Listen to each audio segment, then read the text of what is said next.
Hello friends, welcome to the lecture series which we are doing on history of India from 1700 to 1950.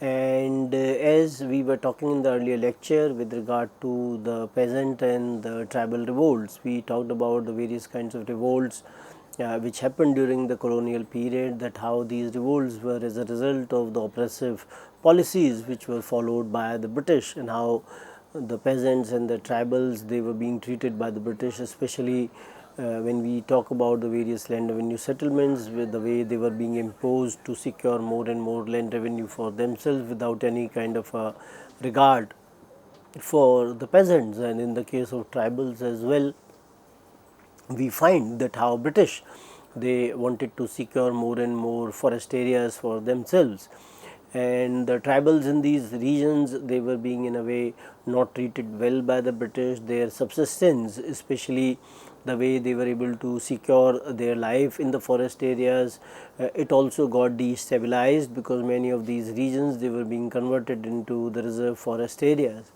And we find that during this period, that how people from different sections, whether the peasants or the tribals, they also revolted. And many a times we find that the zamindars and others, those who were being mistreated by the British, those who were being dispossessed of their jagirs and zamindaris, they also started various kinds of revolts, and how they were being supported by the peasants as well. And in the last lecture, we were talking about how the sannyasi fakirs and the East Indian Company, they came into some kind of a confrontation, and how the East India Company forces, they in a way tried to suppress them in Bengal and Bihar. And we also see in Mymensingh district in eastern Bengal, Karim Shah and his successor Tipu Shah started religious movement among the Hinduized tribals, Garos, Hajangs and Hadis. So we find that during this particular period, how these kinds of movements, many a times they took some kind of religious inspiration as well, and how religion was some kind of a way of life for everyone.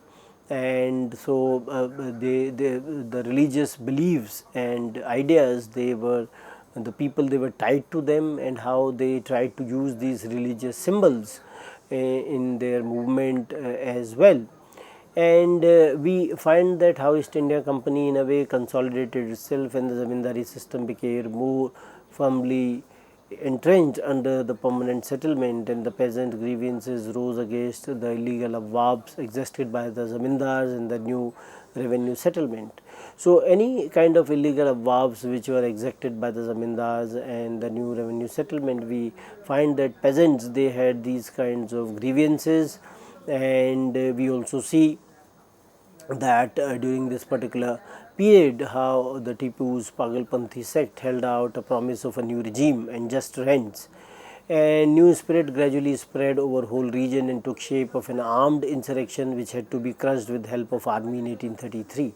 So British, they were ready to crush any kind of a movement which was against them, and they realized that they had to in a way secure more areas for themselves, and any kind of an area which was to be given to the rebels would definitely lead to the reduced power of the British. So in that sense, when we try to understand the situation, we realize that the problem of the law and order, rebels, they were being portrayed as primitive savages resisting the civilization. These kinds of concerns, they were being raised to secure support in Britain as well, that how Indians, they were the savage, and how British, they were the civilized people, and how it was the responsibility of the British to in a way civilize these natives, and the ideas of white man's burden, etc., they were being in a way talked about at that point of time, that how Indians, they were to be made civilized. And we find that some of the scholars, those who were nationalists, they tried to appropriate the peasant and the tribal histories for the purposes of the anti-colonial struggle, and projected them as prehistory of a modern nationalism. So the nationalist historians, they in a way try to present a picture that all these kinds of movements even before the revolt of 1857 were in a way national in nature. In that sense, it was some sort of a prehistory of the nationalist revolts at that point of time.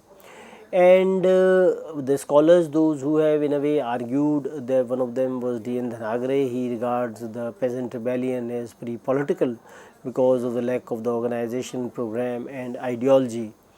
And we find that some of the scholars, they have argued that the peasant rebellions of the earlier period, they did not have that kind of an organization, program and ideology at that point of time. So, they were pre-political in nature. And on the other hand, we find the revisionist historians, those who have argued with regard to peasant consciousness. And Ranjit Guha, from that matter, he has argued that there was nothing in the militant movements of rural masses that was not political. So, he argues in the framework of that these movements were quite political in nature. They had that kind of a consciousness. The peasants, they were aware about what they were doing and what kind of result it might lead to, the kind of impact which it might have on them, the kind of repercussions which they had to bear. And it was not related to only the question of livelihood, but it was also related to the question of their life as well. So, when they were aware about these kinds of consequences, and despite that they were ready to participate in these movements, then we realize that these movements, they were quite political in nature, and peasants, they very well realized what they were doing. We also see some kind of movements in Bengal which we can classify as a religious movement, Tariq-e-Muhammadiyya under Titu Mir, and it was initiated by Sayyid Ahmad Barelvi. And we find that his followers, they came mainly from the poor Muslim peasants and weavers who were organized into a community with distinctive dress and beard as markers of identity as well. So, we find that how religion in a way was an important concern in these some of the movements, and Tariq-e-Muhammadiyya under Titu Mir was one of such movements. And we also see that this self-assertion of peasantry, it challenged the established relations of power. Local zamindars tried to curb them in the various ways by imposing, for example, a tax on beard. So, all sorts of we find that all sorts of measures, they were being taken by the ruling elite, whether the zamindars or the British, to suppress the movement in their own ways. And how the followers, they were defying the existing authority as represented by the local zamindars, indigo planters in the state, and they wanted to establish their own regime there, and they started collecting the taxes, and this kind of a thing struck terror in the region. And Gautam Badra has argued that the government mobilized army and the artillery, and how we find in 1831 it blew off Titu's bamboo fortress to crush his movement. So, the repression by the government was huge, and it was ready to in a way to go to any extent, and how army and artillery, they were being used in a way to blew off the kind of fortress which was created by T2 during this time. So, we realize that during this particular period, a number of other movements, they also came up, and Farazi movement in Eastern Bengal under Haji Shariatullah was also there, and we find that it owes its origin to the school of Sufi Saint Shah Waliullah of Delhi, and how the followers of this movement, they were commonly known in colonial parlance as the Wahhabis, because they were deriving inspiration from Shah Sayyid Ahmad of Rai Bareli.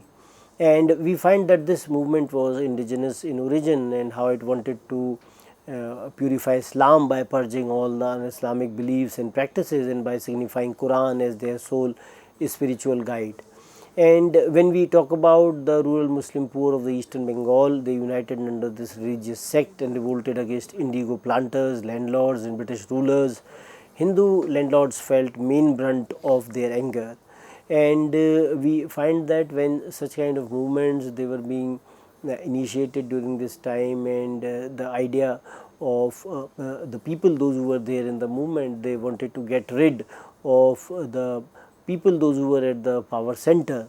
And after the death of Sharitullah, we see that his son Dudu Mian took over the leadership and mobilized the peasantry around an egalitarian ideology. And N. Kaviraj has argued that the land belonged to God and the collecting rent or levying taxes on it was against the divine law.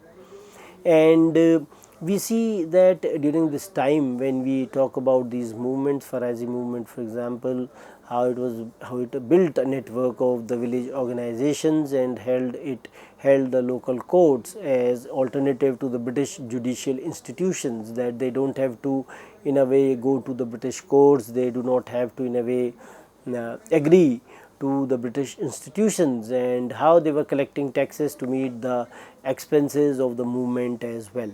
So we realize that various number of violent clashes with the zamindars and the planters, they occurred throughout the 1840s and 50s, and we find this was also because of the fact that how the peasants and the tribals, they were ready to face the kind of repression and the oppression which was being given to them by these zamindars and the colonial rulers. And we find that how the movement which was being carried by Dudu Mian when he died in 1862, so it was renewed by his successor Naya Mian in 1870s.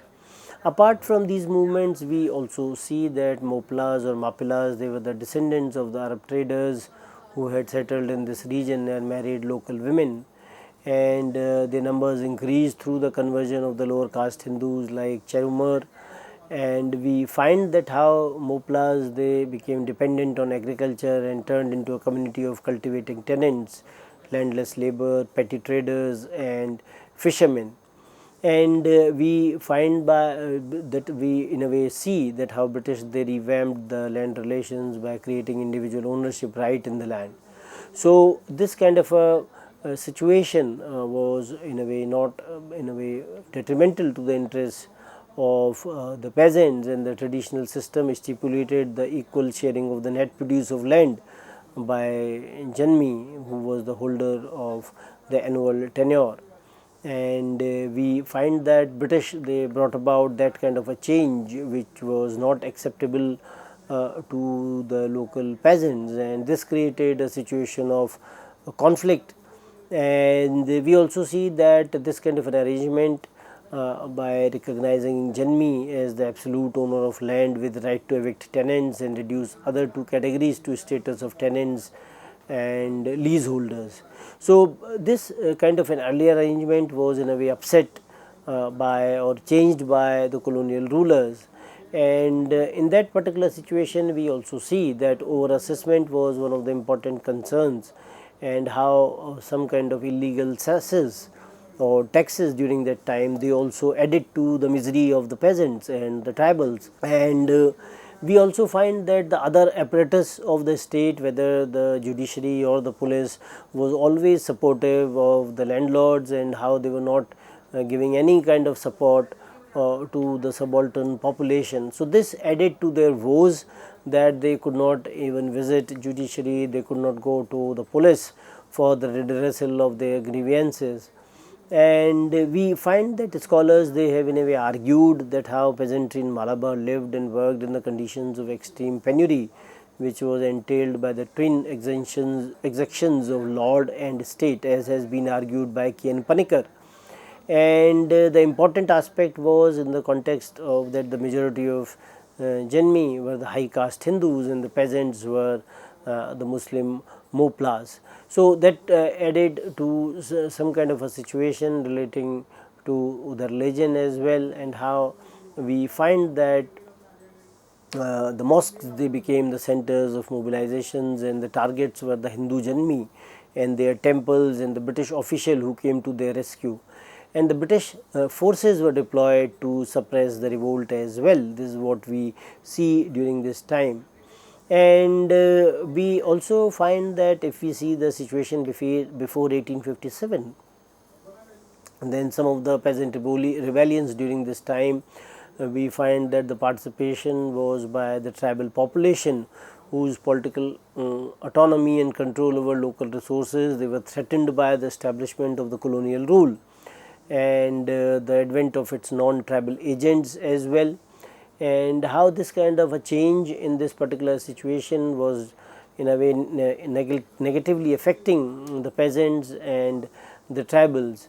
And we find that British, they always resorted to the violence in that sense for crushing these rebellions. General Bhil insurrection in 1918 was one such case, and we find that how British, when they were being challenged by these groups, then they wanted to in a way crush them, or they did not want any kind of an authority which was to be shown to the colonial rulers. And this happened not only in these regions but in other regions as well, where we find that the British at all times were ready to in a way in a savage manner, they were trying to ruthlessly suppress such kind of a revolt or rebellion in these regions. Apart from that, we also see that other kinds of uprisings in different regions. One of them was the coal uprising of 1831-32 in Chota Nagpur and Singhbhum regions of Bihar and Orissa, and how British penetration and the imposition of the British law posed a threat to the power of hereditary tribal chiefs, and the Raja of Chota Nagpur started evicting tribal peasants by farming out land to outsiders for the high rent as well.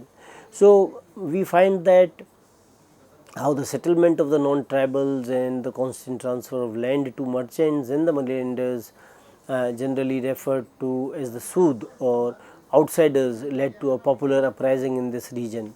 And the form of rebellion consisted of the attacks on the properties of the outsiders but not their lives. So plunder and arson were the chief modes of peasant protest in this, as we could realize. We also see that Santhal rebellion was an important development in 1855-56 in various districts of eastern India, and how Santhals, those who were being driven away from their homeland, they cleared their areas around Rajmahal hills and called it Damenokoh, and they were gradually driven to a desperate situation as tribal lands were leased out to the non-Santhals. And we find that how they were being treated by the local police and European officers who were engaged in railroad construction, and they bore the brunt of the administration. And when you see that the various kinds of outsiders, those who came to these regions, they were referred to as Dikus by the Santhals.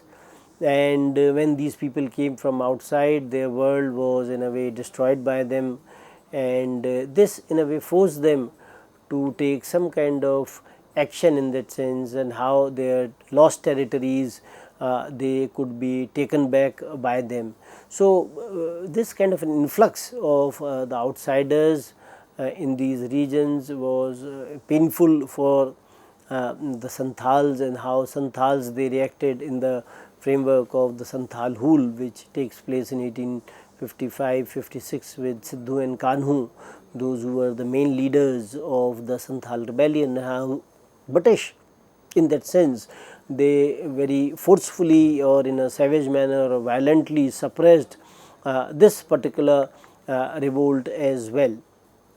And we see when in 1855, when the ultimatum to zamindars and the government went unheeded, the Santhals they came with the primitive bows and arrows, and they in a way open insurrection against the holy trinity of the Sahukars, Zamindars and Sarkar. And we find that in this particular region, the authority of the East India Company collapsed this time, and the government circles they were in panic during this time. And we also find that they were able to secure some kind of a support from the non-tribal peasants as well. And on the other hand, we find that the way British they retaliated with all sorts of counter-insurgency measures, and how they were able to mobilize the various arms of the administration and army, where we find that the villages of the Santhals they were being burnt with the vengeance by the colonial rulers, and So many people, thousands of them, they were being killed before the insurrection was finally suppressed by the colonial rulers. And we find that after that British, they in a way constituted these regions which were inhabited by Santals into a separate administrative unit, which was called the Santhal Pargana, which recognized the distinctiveness of their tribal culture and identity.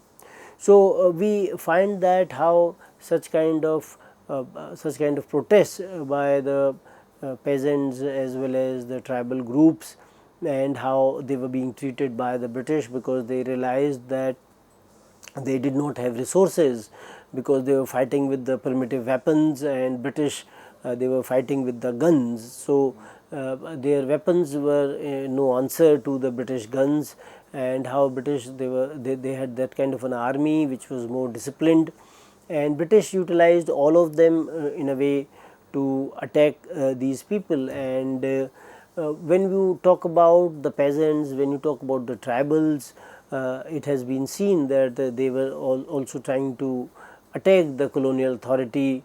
Whether this colonial authority was foreign and Indian, that was not their concern. And we also see that the local money lenders and the police officials, they also in a way were negative to these people, and how the police officials, they mistreated them. And when once they took some kind of a loan from the moneylender, who was also acting as some kind of a shopkeeper, then they never came out of this debt cycle. And zamindars, definitely many of them, they were oppressive in nature. So this kind of a nexus of all these arms in the framework of the Sarkar, Sahukar and Zamindar, they were in a way crushing the peasantry and the tribals in this particular situation. And we also see that challenge to oppressive authority represents their understanding of their oppression, and shows it was political and came out of political understanding, as has been argued by Ranjit Guha. Ranjit Guha says that how when they were in a way challenging the oppressive authority, so it was a understanding of their oppression, and also that how this kind of a political consciousness and political understanding was there in them.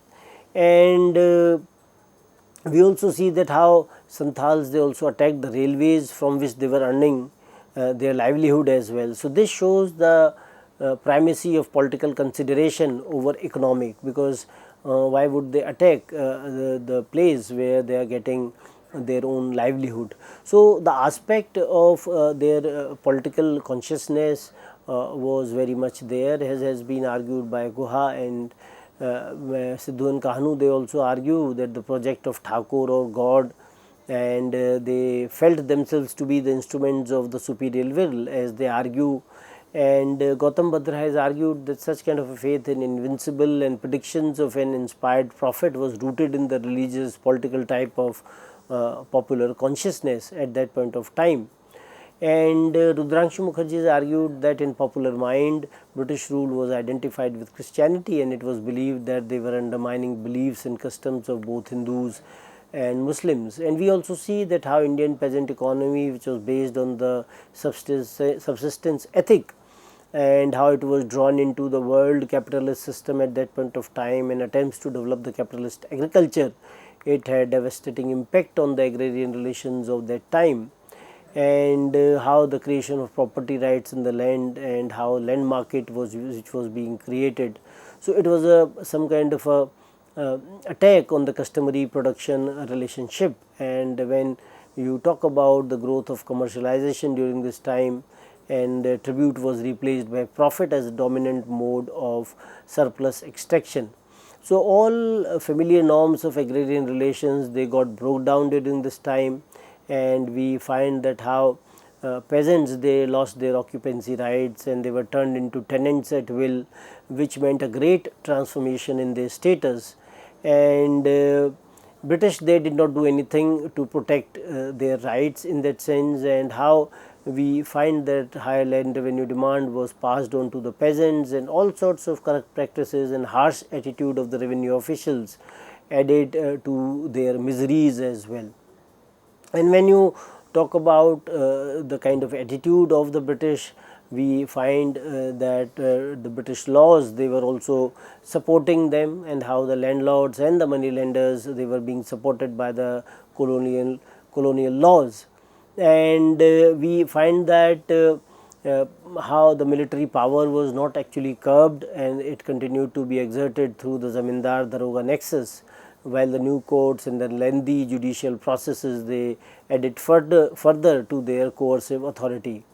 And we see that how the landlords, they were seen as agents of oppression, they were protected by the state, grievances against landlord therefore turned easily against the British rule as well. And we find that how landlords, they were also being suppressed by the British, various kinds of pressures they were being put on them with the ideas of sunset laws, and the burden of the high revenue demand was put on them. And this kind of a development of the land market resulted in a growing rate of land alienation, and which accentuated the process was the new credit kind of a nexus which we find. And when one is talking about the high revenue demand, we find that peasants, they had to go for credit so that they could pay that kind of a revenue demand which was being made to them. And we also find that this also helped to increase the power of the money lenders over them and the merchants as well. And when people became indebted, then they were being evicted from their own lands, and how this kind of land went to the non-cultivating classes during this time. And we find that scholars, they have argued that the landlords, money lenders and the state, they came to constitute a composite apparatus of dominance over the peasant.